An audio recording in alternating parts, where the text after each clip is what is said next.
So good afternoon to all of you. अब आप लोगों का साइंस का पेपर है, आप सबको पता है। तो इसमें हम लोगों ने आपके लिए बहुत बढ़िया, देखो आप important tips and topics heading डली हुई है यहाँ पर। और अभी मैंने क्लास 12th में भी ऐसा बनाया था, बहुत बढ़िया पेपर गए हैं आज क्लास 12th का। ऐसे ही आप लोगों का साइंस में बिल्कुल 95 अबव 100 आने का चांस है पूरा। तो ये केमिस्ट्री के इंपॉर्टेंट टिप्स एंड टॉपिक्स हैं, we are covering it in nearly 20 minutes only. तो we have divided into 4 chapters. Chapter 1 जो आपको दिख रहा है केमिकल रिएक्शंस एंड इक्वेशंस, इसमें सबसे पहले जब चैप्टर स्टार्ट होता है तो उसके अंदर एक्टिविटी है जिसमें मैग्नीशियम रिबन को हम बर्न कर रहे हैं। तो उसमें हमारे पास MgO मिल रहा है। ये MgO जो आपको मिल रहा है इसके बारे में 2 ऑब्जर्वेशन वाला क्वेश्चन बहुत कॉमन होता है, आपको पता है ऑब्जर्वेशन किसी भी एक्टिविटी का। तो एक तो ये डेजलिंग फ्लेम से बर्न हो रहा है, और दूसरा हम लोग क्या देख रहे हैं इसमें कि ये वाइट पाउडर हमारा एक बन रहा है। फिर बैलेंसिंग के लिए मैंने प्रैक्टिस पेज नंबर 6 नई किताब में, और पीछे के जो क्वेश्चन है हिट ऑन ट्रायल है इसको करना है। सभी को पता है कि बैलेंसिंग का एक क्वेश्चन आ जाएगा। कॉम्बिनेशन रिएक्शन में हम लोगों को पता है कि कॉम्बिनेशन रिएक्शन मैंने क्या लिखा है, डेफिनेशन। जब कोई भी 2 रिएक्शन कंबाइन हो गए एक सिंगल प्रोडक्ट देते हैं तो उसे कॉम्बिनेशन कहते हैं। पहली एक्टिविटी में कैल्शियम ऑक्साइड जिसको क्विकलाइम कहते हैं, उसमें जब पानी डाला तो हमें मिल्की सॉल्यूशन मिलेगा जो कि कैल्शियम हाइड्रोक्साइड है, और एक्सोथर्मिक रिएक्शन है, हीट बाहर आएगी। इसके अंदर 2 ऑब्जर्वेशन है, एक तो milky solution CaOH Holt wise, और एक हीट अवॉल्व हो रही है यानी एक्सोथर्मिक रिएक्शन। फिर अपन देख रहे हैं कि एग्जाम्पल ऑफ एक्सोथर्मिक रिएक्शन और भी मैंने आपको दिए हैं। उसमें से बहुत इंपॉर्टेंट है बर्निंग ऑफ नेचुरल गैस। इसके इक्वेशन याद करना है कि मीथेन में जब O2 डालते हैं तो हमने बताया था कोई भी हाइड्रोकार्बन में O2 डालेगा तो CO2 और वाटर निकलेगा, और large amount of heat is also release. फिर रेस्पिरेशन का छोटा सा टॉपिक जो NCERT में उसको देखना है कि जब हम लोग ग्लूकोज लेते हैं और ग्लूकोज को जब हम अपनी बॉडी में जो O2 है उससे जब वो रिएक्ट करता है तो हमें CO2 वाटर देता है, और हीट रिलीज होती है जो कि जिससे हम अपने सारे काम करते हैं। ये इक्वेशन भी इंपॉर्टेंट है। ग्लूकोज का C6H12O6, जब ये O2 से रिएक्ट करा तो हर जगह 6 लगाना है। ट्रिक है 6O2, प्रोडक्ट में भी 6 CO2 और 6 वाटर बन रहा है। फिर हमारा आ जाएगा सेकेंड टाइप का जो रिएक्शन था डिकम्पोजिशन रिएक्शन। इसलिए मतलब कॉम्बिनेशन रिएक्शन नॉर्मली एक्सोथर्मिक होते हैं, डिकम्पोजिशन एंडोथर्मिक होते हैं। और डेफिनेशन में एक सिंगल रिएक्शन जब डिकम्पोज होता है तो आपको प्रोडक्ट मिलते हैं एक से ज्यादा। इसमें बहुत अच्छी एग्जाम्पल है कि FeSO4 7H2O 7 पानी वाला ग्रीन कलर का होता है। जब हीट करेंगे हम लोग तो वो FeSO4 बन जाएगा, और फर्दर हीटिंग पे वो देगा हमें Fe2O3 रेड कलर का। 2 गैसेस निकलेंगी जो कि जिनका ऑर्डर बर्निंग सल्फर जैसा होगा, SO2 और SO3 गैसेस। तो इसमें ऑब्जर्वेशन में आपको ये दोनों डालना है कि ग्रीन से रेड हुआ और ऑर्डर ऑफ बर्निंग सल्फर आ रही है due to formation of SO2 and SO3। दूसरा जो थर्मल डिकम्पोजिशन का रिएक्शन था उसमें हम लाइम स्टोन जो कि CaCO3 होता है, उसको जब आप हीट करोगे तो आपको CaO मिलेगा, क्विक लाइम और CO2। ये रिएक्शन सीमेंट मैन्युफैक्चरिंग में भी होता है। तो ये सेकेंड एग्जाम्पल दी गई है थर्मल डिकम्पोजिशन। जो लास्ट एग्जाम्पल है वो लेड नाइट्रेट है जो कि व्हाइट कलर का होता है। उसको जब हीट करेंगे तो PbO देगा और NO2 देगा, जिसका गैस फॉर्म में निकलेगी। 2 गैसेज O2 और NO2। O2 कलरलेस है बट NO2 का कलर है ब्राउन गैस। तो ये जो शुरू के जो आपने 3 रिएक्शन देखे हैं ये तीनों थर्मल डिकम्पोजिशन रिएक्शन है। उसके बाद हम लोगों ने पढ़ा था कि डिकम्पोजिशन बाय लाइट। तो डिकम्पोजिशन बाय लाइट में एक एक्टिविटी 1.7 है जिसमें 2H2O को जब हम डिकम्पोज करेंगे तो H2 और O2 देगा। उसमें एक मग है जिसके अंदर 2 इलेक्ट्रोड है, कैथोड एनोड, उसके ऊपर इन्वर्टेड टेस्ट ट्यूब डाले हैं। और उस एक्टिविटी में हमें ये पता है कि H2 का जो वॉल्यूम है वो डबल है O2 से, है ना, क्योंकि आपका जो केमिकल रिएक्शन है उसमें H2 देखो 2 निकल रहा है और O2 1 निकल रहा है। तो ये इंपॉर्टेंट है। तो ये डिकम्पोजिशन बाय इलेक्ट्रिसिटी है। 2023 में भी आया था कि H2SO4 आपने क्यों डाला है, तो H2SO4 यहाँ डल रहा है इसलिए ताकि कंडक्टिविटी बढ़ा दे। मतलब H2SO4 थोड़ा सा डालेंगे हम पानी के साथ to increase the electrical conductivity. फिर 2AgCl, ये अब थर्मल डिकम्पोजिशन बाय लाइट आ रहा है। तो 2AgCl सनलाइट में हमें 2Ag + Cl2 देगा। AgCl का कलर व्हाइट है और Ag का ग्रे है। ऐसे ही AgBr जब सनलाइट के उसमें डिकम्पोज होगा तो 2Ag और Br2 देगा। ये दोनों रिएक्शन यूज हो रहे हैं कहाँ में, ब्लैक एंड व्हाइट फोटोग्राफी में। और ये सारे जो है ऑल आर एंडोथर्मिक रिएक्शन, सारे के सारे डिकम्पोजिशन रिएक्शन है। उसके बाद थर्ड टाइप का रिएक्शन है डिस्प्लेसमेंट रिएक्शन। इसमें हम सब जानते हैं डेफिनेशन कि मोर रिएक्टिव मेटल डिस्प्लेस करता है लेस रिएक्टिव मेटल को। इसमें स्पेशली बोलना है from there aqueous solution, aqueous salt solution. इसमें आयरन में जब कॉपर सल्फेट में डाला आयरन को तो कॉपर सल्फेट ब्लू कलर का है, उसके अंदर हमें FeSO4 मिला जो कि ग्रीन कलर का है, और कॉपर। इसमें पेज 11 मैंने लिखा है नई किताब में, जिसमें से आपको और भी डिस्प्लेसमेंट रिएक्शन आप देख सकते हो। कॉपर और PbCl2 का भी दिया हुआ है, उसमें जिंक और कॉपर सल्फेट का दिया है। डी जो है हमारा वो है डबल डिस्प्लेसमेंट। उसमें डेफिनेशन ये है कि जब दोनों जो रिएक्टेंट है उसके अंदर आयन डिस्प्लेस हो रहा है, तो Na2SO4 और BaCl2 डबल डिस्प्लेसमेंट को प्रिसिपिटेशन रिएक्शन भी कहा जाता है, क्योंकि जो आपका प्रोडक्ट है उसमें एक पीपीटी बनता है यानी प्रिसिपिटेट। जैसे Na2SO4 सोडियम सल्फेट में जब आपने बेरियम क्लोराइड डाला तो आपको व्हाइट पीपीटी मिल रहा है BaSO4 का और NaCl। लास्ट में इसमें ऑक्सीडेशन रिडक्शन है जो कि बहुत ज्यादा इंपॉर्टेंट है। ऑक्सीडेशन का मतलब लॉस ऑफ मतलब oxygen, addition of oxygen, reduction का मतलब रिमूवल ऑफ ऑक्सीजन। ऑक्सीडेशन का एक और मतलब है रिमूवल ऑफ हाइड्रोजन और रिडक्शन का एक और मतलब है एडिशन ऑफ हाइड्रोजन। मैंने एक इसमें एग्जांपल दी है ZnO प्लस कार्बन, यहाँ बहुत कॉमन है जो आता है कार्बन। और हमेशा याद रखना रिएक्टेंट के साइड ही आपको लिखना है, ऑक्सीडाइज पूछेगा या रिड्यूस, तो प्रोडक्ट को नहीं लेना है, सिर्फ रिएक्टेंट को लेना है। तो यहाँ पर कार्बन जो है वो ऑक्सीडाइज हो रहा है CO में और ZnO में से ऑक्सीजन हट रहा है, तो ZnO रिड्यूस हो रहा है जिंक में। ऐसी MnO2 वाला जो रिएक्शन सामने है, इसमें MnO2 जो है वो रिड्यूस हो रहा है MnCl2 में और HCl में से हाइड्रोजन हट रहा है, तो वो ऑक्सीडाइज हो रहा है काय में, क्लोरीन में। और इसी फिर अपन को कोरोजन और रेंसिटी का अब एक लाइन मतलब एक पेज जो है आखिरी किताब को देख लेना कि चिप्स पैकेट में हम लोग नाइट्रोजन गैस क्यों डालते हैं, क्योंकि वो रेंसिड होने से बचाता है उसे, वो एंटीऑक्सीडेंट है। तो ये पूरा चैप्टर इस शॉर्ट टिप्स में हो गया है और इसको पढ़ने से देखना एग्जाम में कैसे नंबर आने वाले हैं। अब आ जाइए आप चैप्टर 2 पे। चैप्टर 2 जो आपका है वो है हमारा एसिड, बेस एंड सॉल्ट। इस चैप्टर में सबसे पहले हमें देखना है कि इंडिकेटर्स, तो इंडिकेटर्स में हमें दो के अंदर कंपेयर करके दिखाया मैंने, फिनोफ्थलीन और मिथाइल ऑरेंज, ये सिंथेटिक इंडिकेटर है।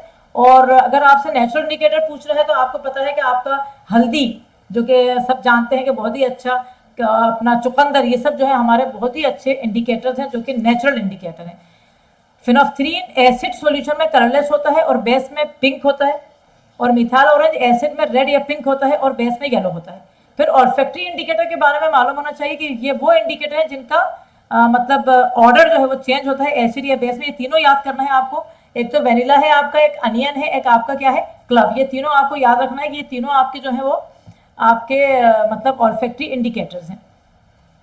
उसके बाद आपको देखना है कि इसमें हम लोगों ने देखा कि मतलब reaction of metal with acid, कि मेटल एसिड से कैसे रिएक्ट करता है। तो देखिए आप, जिंक जब सल्फ्यूरिक एसिड से रिएक्ट कर रहा है या बेस से NaOH से, तो देखो H2 गैस निकल रही है जो कि बर्न हो रही है विद अ पॉप साउंड। और इसमें ध्यान रखना है कि जिंक सल्फेट व्हाइट कलर का है, चलो कलर की इतनी वो नहीं है, लेकिन जिंक जब NaOH से रिएक्ट करेगा तो Na2ZnO2 ये होता है सोडियम जिंकेट। फिर हमने देखा कि कैसे एसिड रिएक्ट करेगा मेटल कार्बोनेट्स और मेटल बाइकार्बोनेट से। ये बहुत ज्यादा इंपॉर्टेंट है, जो ग्रीन कलर से दिख रहा है कि Na2CO3 और NaHCO3 दोनों का रिएक्शन में सॉल्ट मिल रहा है NaCl, वाटर मिल रहा है और गैस याद रखना कि CO2 गैस इवॉल्व हो रही है। और कैसे एक क्वेश्चन आ सकता है कि how you test the presence of CO2 gas, तो आप कहोगे CO2 गैस को जब मैं लाइम वाटर में डालूं तो लाइम वाटर टर्न मिल्की, तो मिल्की सॉल्यूशन क्या है हमारा CaCO3 और वाटर।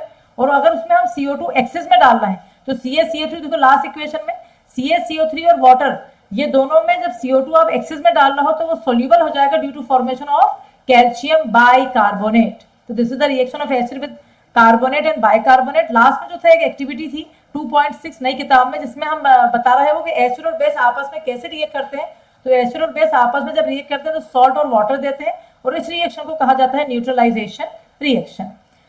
उसके बाद आखिर में हमने देखा था एक चीज थी कि मेटल ऑक्साइड जब एसिड से रिएक्ट करते हैं तो वो देते हैं सॉल्ट और वाटर, जिससे हम बता सकते हैं कि मेटल ऑक्साइड जो है बेसिक इन नेचर है। और ये देखो मेटल ऑक्साइड डिजोल्व,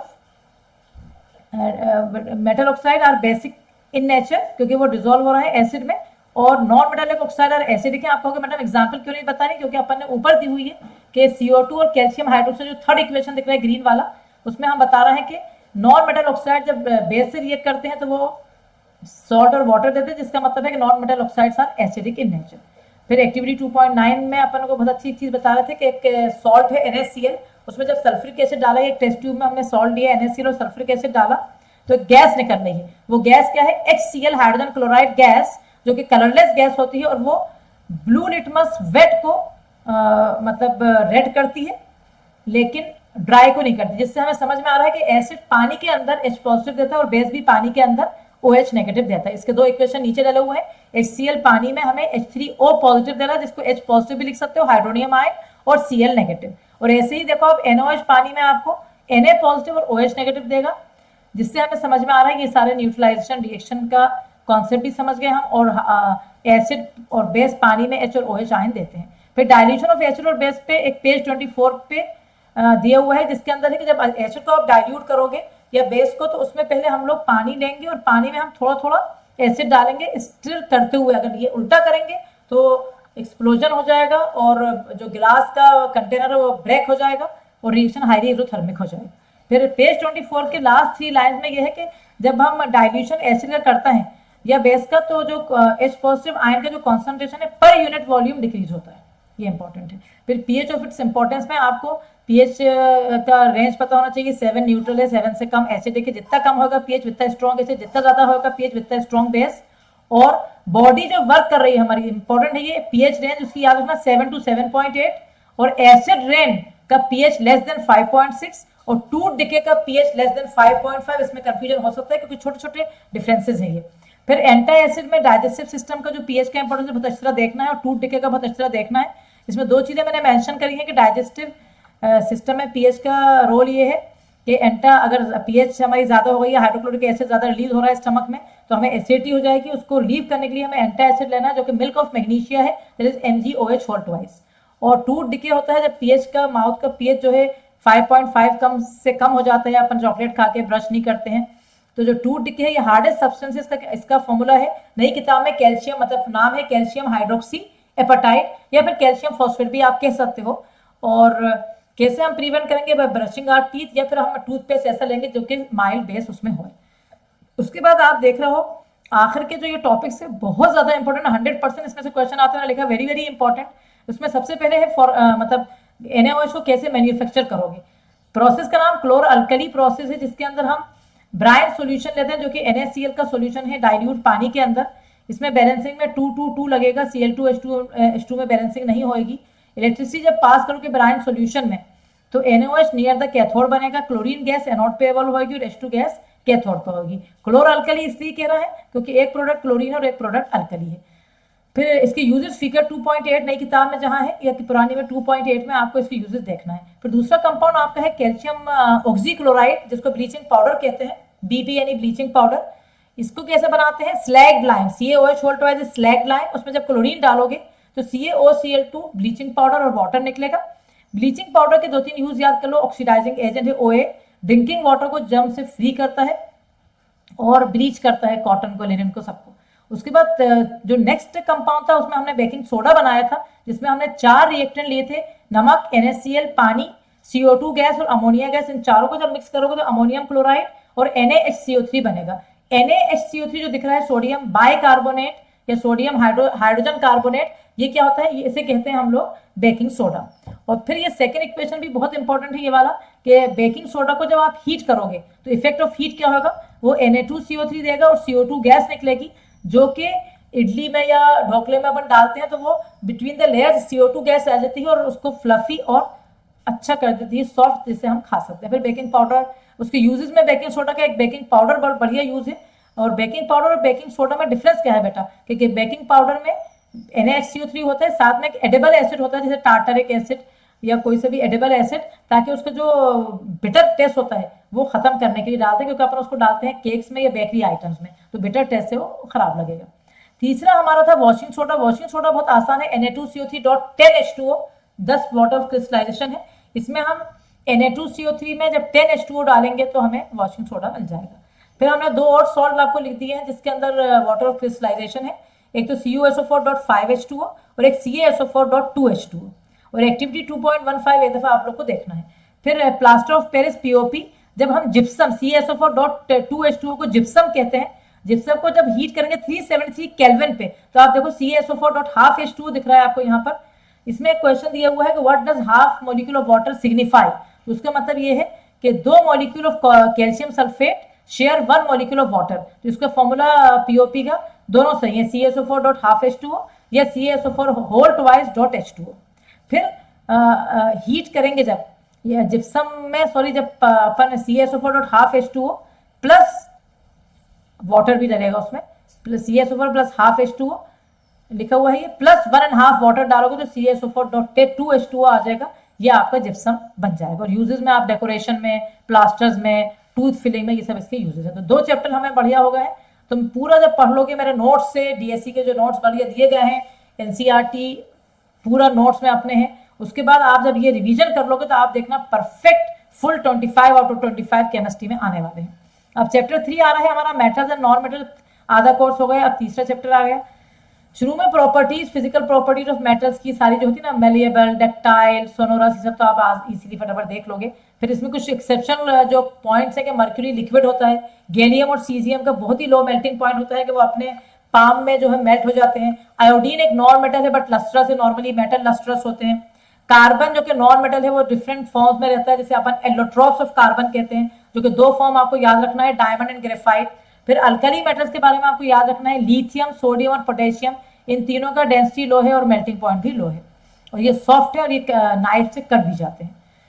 फिर हमने देखा था इस चैप्टर में कि मेटल कैसे एयर से रिएक्ट करते हैं। तो मेटल एयर यानी O2, जब मेटल एयर से रिएक्ट करता है तो मेटल ऑक्साइड देता है। उसकी एक एग्जांपल दी है कि 2Cu + O2 gives you 2CuO। CuO का कलर ब्लैक है।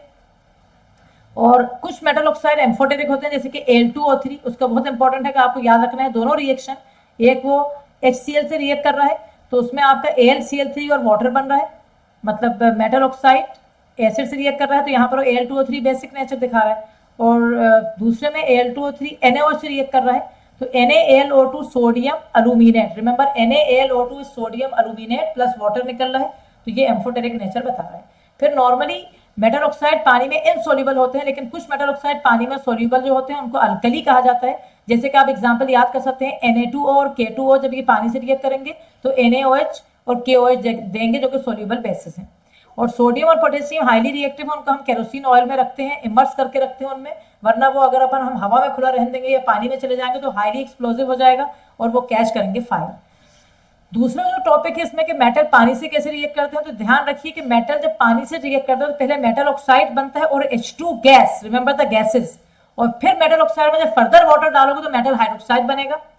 इसमें कैटेगरीज है, पहले सोडियम और पोटेशियम बहुत ही वायलेंटली पानी से रिएक्ट करता है क्योंकि H2 गैस जो है वहां कैच फायर करती है, हाईली एक्सोथर्मिक रिएक्शन है। इक्वेशन बहुत आसान है, सब जगह 2 लगाना है, H2 में नहीं लगाना। 2Na + 2H2O gives 2NOH + H2। Calcium भी ये ठंडे है, सोडियम और पोटेशियम इतने रिएक्टिव है कि ठंडे पानी से रिएक्ट करते हैं। फिर कैल्शियम भी ठंडे पानी से रिएक्ट करता है बट उसका जो रिएक्शन है वो थोड़ा सा लेस वायलेंट है और वो फ्लोट करता है, सरफेस के ऊपर फ्लोट करने लगता है, और H2 के जो बबल हैं जो बनते हैं वो सरफेस पे स्टिक कर जाते हैं। तो bubble of H2 form stick on the surface, ये इंपॉर्टेंट है कि वो क्यों फ्लोट करता है। और ये लिखी दिया अपने, सोडियम, पोटेशियम, कैल्शियम ठंडे पानी से रिएक्ट करते हैं। फिर आप ध्यान रखें कि मैग्नीशियम जो है वो गर्म पानी से रिएक्ट करता है हॉट वाटर से, सिर्फ फर्क ये है बाकी वो सेम कैल्शियम जैसा है, रिएक्शन में भी NaOH होल टू और H2 निकलेगा और वो भी फ्लोट होगा सरफेस पे। फिर तीन आखिर के जो दिख रहे हैं अपन को, अल्यूमिनियम, आयरन और जिंक, ये ठंडे और गर्म पानी से रिएक्ट नहीं करते बल्कि ये कैसे रिएक्ट करते हैं, स्टीम से। ये दोनों इक्वेशन में ध्यान रखना, Al के साथ 2Al है और 3H2O, Al2O3 देगा 3H2, और आयरन के साथ कंपाउंड Fe3O4 बनेगा H2। बैलेंसिंग ये रटने की जरूरत नहीं है, बैलेंसिंग आप हिट और ट्रायल से कर लोगे। और मेटल ध्यान रखना, एक और एक्टिविटी थी उसमें कि मेटल एसिड से रिएक्ट करके क्या देता है, सॉल्ट और H2। बट ये वाला क्वेश्चन एक दफा आया था लास्ट ईयर के मेटल किस एसिड से रिएक्ट करता है, कॉन्सनट्रेट के डाइल्यूट, दो ऑप्शन थे, तो डाइल्यूट एसिड से जब मेटल रिएक्ट करता है तो सॉल्ट और H2 गैस देता है। एक्सेप्शन एक बहुत इंपॉर्टेंट है कि सारे एसिड से मेटल रिएक्ट करता है लेकिन H2 गैस इवॉल्व नहीं होती जब मेटल रिएक्ट करता है किससे, नाइट्रिक एसिड। देखो लिखा है और ब्रैकेट में लिखा है येलो कलर से कि because nitric acid is strong OA। What is OA? Oxidising agent. वो ऑक्सीडाइज करता है H2 को वाटर में और खुद वो रिड्यूस हो जाता है टू नाइट्रोजन ऑक्साइड, जिनमें से N2O, NO और NO2 कुछ भी हो सकता है। फिर मैग्नीशियम और मैग्नीज रिएक्ट करते हैं वेरी डाइल्यूट, ये एक्सेप्शन हुआ, बाकी मेटल रिएक्ट नहीं करते डाइल्यूट नाइट्रिक एसिड से क्योंकि वो ऑक्सीडाइजिंग एजेंट है, लेकिन केमिस्ट्री का मतलब ही एक्सेप्शनल केसेस। तो मैग्नीशियम और मैग्नीज रिएक्ट करता है डाइल्यूट HNO3 से और इवॉल्व करता है H2 गैस। फिर रिएक्टिविटी सीरीज पेज नंबर 48 पे रखना है पूरी A to Z, और क्वेश्चन पेज नंबर 46 के जरूर करना है। फिर हमारे पास एक टॉपिक था कि मेटल और नॉन मेटल आपस में रिएक्ट कैसे करते हैं, जिसमें मैंने बताया कि मेटल इलेक्ट्रॉन लूज करता है और नॉन मेटल इलेक्ट्रॉन गेन करता है। ये क्यों करता है, लूज भी क्यों करता है, गेन भी क्यों करता है, to attain noble gas configuration. यानी क्या मतलब noble gas, complete filled valence shell. उसमें मैंने एक NaCl की एग्जांपल दी है। देखो Na का 281 है, एक इलेक्ट्रॉन देके 28 दे रहा है तो Na पॉजिटिव सोडियम कैटायन बन गया, प्लस E नेगेटिव यानी इलेक्ट्रॉन। Cl के आउटर शेल में मैंने लिखा नहीं है बट उसमें 287 आपको पता है होते हैं, एक इलेक्ट्रॉन लेके वो 288 हो जाएगा क्लोराइड एनाइन। फिर Na और Cl ये आपस में जब रिएक्ट करेंगे, Na का एक इलेक्ट्रॉन डॉट से दिख रहा है और Cl के 7 इलेक्ट्रॉन और एक Na ने दे दिया तो 8 हो जाएंगे। ये यहाँ पर एक थोड़ा देखना आप कि Na के बाद जो Cl है तो Cl में आपका एक जो डॉट है वो नहीं है, वो डॉट मतलब उसमें नहीं आएगा क्योंकि वो बाद में आएगा, तो ये अपन लोग इसमें हटा सकते हैं इस डॉट को। ये वाला डॉट मेरा मतलब था कहने का, ये वाला डॉट जो है वो नहीं लग रहा है इसमें। विच डॉट? जो Cl का एक डॉट दिख रहा है ना आपका, वो डॉट इसमें नहीं लगेगा, मतलब इसको अपन हटा सकते हैं ऐसे करके कि this dot is not there. ठीक है, ये वाला डॉट नहीं लगेगा, जैसे मैंने हटा दिया, ये नहीं लगेगा। अब ये Na पॉजिटिव हो गया और Cl ने के अंदर Na का इलेक्ट्रॉन आ गया। ऐसे ही आप MgCl2 में 48 पेज पे है वो देख सकते हैं। फिर आप देखो आयोनिक कंपाउंड की कुछ प्रॉपर्टी दे रही है, सॉलिड और हार्ड क्यों होते हैं? क्योंकि उनमें स्ट्रॉन्ग फोर्स ऑफ अट्रैक्शन होता है पॉजिटिव और नेगेटिव आयंस में। फिर उनका मेल्टिंग और बॉइलिंग पॉइंट हाई क्यों होता है? क्योंकि उनमें लार्ज अमाउंट ऑफ एनर्जी चाहिए होती है to break the strong inter ionic attraction. फिर ये इलेक्ट्रिसिटी कंडक्ट करते हैं पानी में due to movement of ions to opposite electrodes, but solid में नहीं करते क्योंकि सॉलिड का स्ट्रक्चर रिजिड होता है तो आयंस फर्निश नहीं करता। तो in solid state as movement of ion is not possible here due to their rigid structure. Electricity green से देखो क्या लिखा है, they conduct electricity in molten state as the electrostatic force of attraction between oppositely charge ions overcome due to heat. अगर यही lines लिखोगे ना जो मैंने दी है तुम्हें, तो तुम्हें मार्क्स पूरे मिलेंगे। फिर क्वेश्चन नंबर 1 पेज 49 पे आपको सॉल्व करना है। फिर मिनरल्स और ऑर का डिफरेंस आपको पता होना चाहिए। फिर एक्सट्रैक्शन ऑफ मर्करी, एक्सट्रैक्शन बहुत इंपॉर्टेंट है, 100% यहाँ से क्वेश्चन आता है एक्सट्रैक्शन में से, मतलब आपको पता होना चाहिए कि एक्सट्रैक्शन में से 100% क्वेश्चन आते रहते हैं, ऑब्जेक्टिव बन के हर जगह से आएंगे। जिसमें सबसे पहले मर्क्यूरी के एक्सट्रैक्शन में हमने पता होना चाहिए कि HgS जो है वो सिनाबर कहते हैं उसे, और ऑफ मर्क्यूरी है। और इक्वेशन की एक ट्रिक दी थी अपन ने क्लासेस के टाइम के, जब हम सल्फाइड और जिसमें सल्फर है उसको जब हम हीट करेंगे तो हर जगह 2 लगाएंगे और यहाँ भी 2SO2 आएगा, लेकिन O2 से पहले 3 लगाएंगे। तो 2HgS plus 3O2 gives 2HgO plus SO2। पहले हमने ऑक्साइड में कन्वर्ट करा, दूसरे इस इक्वेशन में HgO को जब हीट करें तो Hg प्लस O2 आया। सिर्फ 2 स्टेप है, मर्करी का एक्सट्रैक्शन हो गया। अब कॉपर का एक्सट्रैक्शन भी देखो, पहला स्टेप बिल्कुल रोस्टिंग ही है, यानी Cu2S, और देखो बैलेंसिंग भी 2 3 2 2, O2 से रिएक्ट करोगे तो Cu2O बनेगा। दूसरा स्टेप अलग है कि Cu2O को हीट करके नहीं, बल्कि 2 Cu2O और Cu2S जो बचा हुआ है वो कंबाइन होंगे तो कॉपर मिल जाएगा। मेटल्स, ये कौन से मेटल थे जो एक्टिविटी सीरीज में लो थे, उनका एक्सट्रैक्शन था। अब जो मिडिल में एक्टिविटी सीरीज के मेटल है जैसे आयरन, जिंक, लेड, कॉपर, ये सल्फाइड या कार्बोनेट के फॉर्म में होते हैं। और यहाँ देखो ये बहुत इंपॉर्टेंट 2 क्वेश्चन, इसका इनके आंसर अलग हैं। पहला ये कि ओर ऑफ मेनी मेटल और ऑक्साइड, अगर ये पूछ रहा है कि why the ore are in the form of oxide, तो कहोगे because oxygen is very reactive, और क्या कहोगे and it is abundant in nature. तो ये आंसर जरा सा अलग हो जाएगा। तो एक तो चीज अपन को बोलना होगा कि वेरी रिएक्टिव, और दूसरा हमें बोलना होगा क्या कि वो अबंडेंट है। लेकिन अगर ये कह रहा है कि कार्बोनेट और सल्फाइड को ऑक्साइड में कन्वर्ट क्यों करते हैं बिफोर देयर एक्सट्रैक्शन, तो इसका आंसर देखो ये होगा, because metals can be easily extracted by reduction. Metals can be easily extracted by reduction. ये देखो reduction of their oxide rather than carbonate and sulfides. Carbonate sulphide के बदले रिडक्शन ऑक्साइड से आसानी से होता है। फिर मैंने एक चार्ट बना दिया रोस्टिंग और कैल्सिनेशन का डिफरेंसेस। रोस्टिंग सल्फाइड और के लिए होता है, कैल्सिनेशन कार्बोनेट और के लिए होता है। रोस्टिंग में उनको ऑक्साइड में कन्वर्ट करते हैं by heating them in excess of air, और कैल्सिनेशन में by heating them in limited air. फिर इक्वेशन एक याद रखना है कि जिंक सल्फर ZnS का लिख लो, क्योंकि अपन मिडिल वाली कर रहे हैं। देखो वही सेम ट्रिक है, 2 3 2 2 और SO2 गैस निकल रही है, और यहाँ जिंक कार्बोनेट अकेला है तो Zn और CO2। फिर उसके बाद अब आपका ऑक्साइड में आ रहा है, अब आपको मेटल लाना है, तो oxides are converted into metal by using reducing agent like carbon. Reducing agent जैसे कार्बन है, तो ZnO में जब कार्बन डाला तो कार्बन रिड्यूसिंग एजेंट है, उसने जिंक दिया और कार्बन और ऑक्सीजन जो है CO के फॉर्म में चले गए। फिर displacement reaction are also used to get metals, मतलब कार्बन तो रिड्यूसिंग एजेंट है, डिस्प्लेसमेंट रिएक्शन में बहुत इंपॉर्टेंट है ये वाला दोनों इक्वेशन। देखो ये वाला भी इंपॉर्टेंट है 3MnO2 वाला, ये वाला जो इक्वेशन है इसमें MnO2 और एल्यूमिनियम ज्यादा रिएक्टिव डिस्प्लेस कर रहा है Mn को, और Al2, तो हीट यहाँ आ रही है। ऐसे ही thermite process very very very important, ये भी 100% आने वाला क्वेश्चन होता है, जो कि जिसमें हम एल्यूमिनियम मेटल लेते हैं और Fe2O3 से जब रिएक्ट करते हैं तो एल्यूमिनियम आयरन को डिस्प्लेस करते हैं, और ये काम यूज होता है to join railway tracks and crack machine parts. उसके बाद हम लोग मेटल्स ले रहे हैं, जो top of the activity series के जो मेटल्स होते हैं, आप ध्यान रखिए उनके अंदर they are highly reactive and are obtain by electrolytic reduction. ये बहुत ही हाईली रिएक्टिव होते हैं, और कैसे ऑब्टेन होते हैं ये ध्यान रखना बहुत इंपॉर्टेंट है, बाय इलेक्ट्रोलिटिक रिडक्शन। फिर जैसे NaCl का हमने जब करा तो Na कैथोड पे Na पॉजिटिव ने एक इलेक्ट्रॉन लेके Na दिया, कैथोड पे सोडियम डिपॉजिट हो रहा है और क्लोरीन गैस एनोड पे। फिर रिफाइनिंग ऑफ मेटल में बेटा इलेक्ट्रोलिटिक रिफाइनिंग का जो डायग्राम है तो छोड़ नहीं देना, इंपॉर्टेंट है। ये सारे मेटल कॉपर, जिंक, टिन, निकल, सिल्वर, गोल्ड से होते हैं और इम्प्योर मेटल यहाँ एनोड होता है, प्योर मेटल कैथोड होता है। Solution of metal salt is used as electrolyte और पासिंग द करंट क्या होता है, प्योर मेटल एनोड से डिसॉल्व होता है इलेक्ट्रोलाइट में और प्योर मेटल इलेक्ट्रोलाइट से डिपॉजिट होता है कैथोड में। और सोल्यूबल इम्प्योरिटीज सॉल्यूशन में जाती है, लेकिन इनसॉल्युबल इम्प्योरिटीज बॉटम एनोड के सेटल डाउन होती है एज एनोड मड।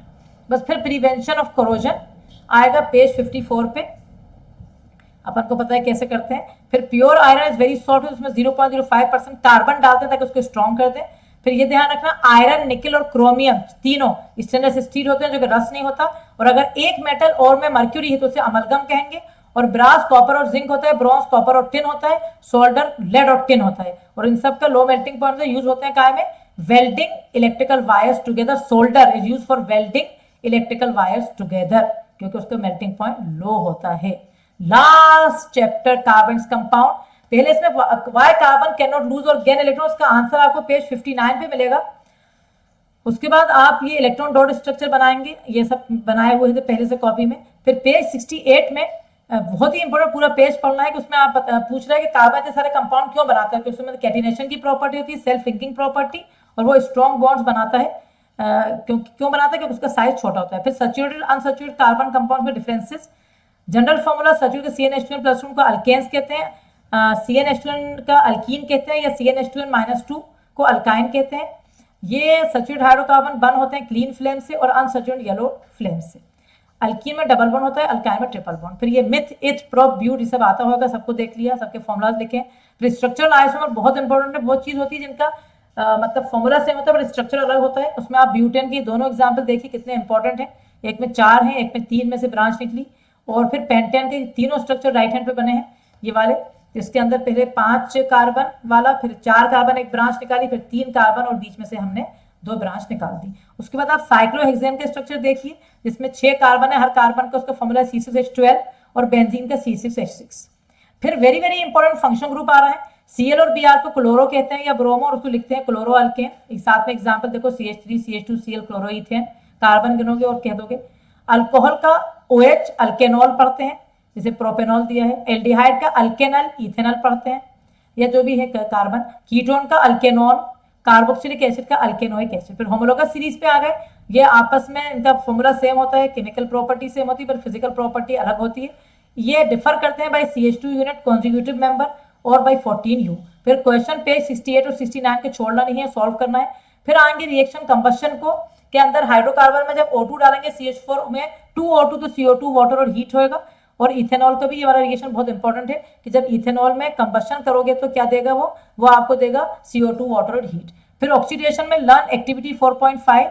फिर इथेनॉल के 2 इक्वेशन कंफ्यूज नहीं होना, एक O2 से CO2 वाटर ये कंबशन है, और एक में जब आप एरो पे अल्कलाइन KMnO4 डालोगे आप या एसिडिफाइड K2Cr2O7 तो आपको इथेनोइक एसिड मिलेगा। फिर एडिशन में डबल बॉन्ड सिंगल बॉन्ड में जा रहा है, निकल कैटलिस्ट से ध्यान रखना, और H2 गैस में जब डालोगे तो डबल बॉन्ड वाले यानी अनसैचुरेटेड हाइड्रोकार्बन सैचुरेटेड में जाएंगे, और ये यूज होता है हाइड्रोजनेशन ऑफ वेजिटेबल ऑयल में, और ये unsaturated hydrocarbon good for health. Substitution reaction में मीथेन में जब क्लोरीन डाला, सनलाइट नहीं भूलेंगे तो एक या छट के Cl लग जाएगा। फिर ethanol very very important liquid है, इसको नॉर्मली ड्रिंक्स में होता है, जो अल्कोहलिक ड्रिंक्स में सब में होता है, इसको अल्कोहल कहा जाता है। ये बहुत अच्छा सॉल्वेंट है, मेडिसिन में जैसे टिंक्चर ऑफ आयोडीन और कफ सिरप में डाला जाता है, पानी में सोल्यूबल है हर प्रोपोर्शन में। ये 2 इक्वेशन नहीं छोड़ना। इथेनॉल में जब Na डालोगे तो इथेनॉल के H हटा के Na लगा देना, सोडियम इथोक्साइड।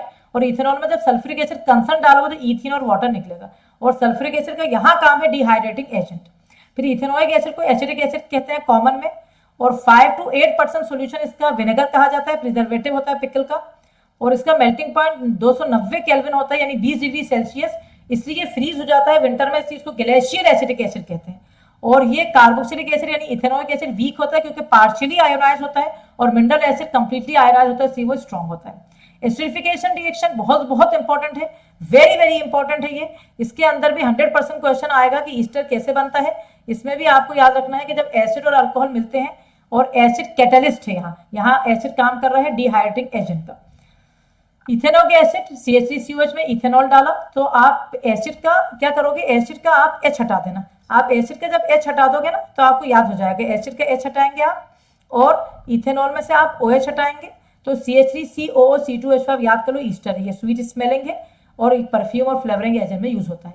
फिर सपोनिफिकेशन रिएक्शन का अपोजिट होता है, अगर हम ईस्टर में अल्कली डालेंगे तो हमें अल्कोहल मिलेगा और sodium salt of acid, sodium of salt of acid जो है सोप कहते हैं मतलब, और ये सपोनिफिकेशन रिएक्शन से सोप बनता है। ये वाला इक्वेशन भी आपको रटा होना चाहिए, ईस्टर है इसमें NOH डाला तो इथेनॉल बना और CH3CON है जो कि सोप है। बस फिर ये तीन इक्वेशन बहुत इंपॉर्टेंट है। इथेनॉलिक एसिड में NOH तो H हट के मतलब हाँ CH3CONA लग जाएगा और वाटर निकलेगा, सोडियम कार्बोनेट से CO2 गैस निकलेगा, बाकी तीनों में देखो CH3CONA लग रहा है। फिर क्वेश्चन नंबर 1 और 2 पेज 74 से करना है। सोप और डिटर्जेंट को छोड़ना नहीं बिल्कुल भी, पेज 75 और 76 में। मुझे ऐसा लग रहा है अगर आप इस वाले वीडियो पे अच्छी तरह ध्यान देंगे तो मुझे पक्का यकीन है कि आपके बहुत अच्छे नंबर आने वाले हैं केमिस्ट्री में। सेम मैंने करा था क्लास 12 का और आज क्लास 12 का पेपर ऑसम हुआ है DSC का, जो कि हर बच्चे ने अपना दिया है, मुझे बताया है और आप अभी देखेंगे उनके, जो मैं बताऊंगी भी आपको क्या क्या लिखा है बाद में। अभी अपन थोड़ा फिजिक्स का भी करना है, बायो का भी करना है, तो अब आपको मैं बहुत अच्छी तरह विश कर रही हूँ कि आप लोग सबका बहुत ही बढ़िया पेपर हो एंड आप सब पेपर से निकले तो आप खुशी खुशी ये सोच के निकले कि यार हमारा सबसे बेस्ट पेपर हुआ है साइंस का। So all the best to all of you and bye bye.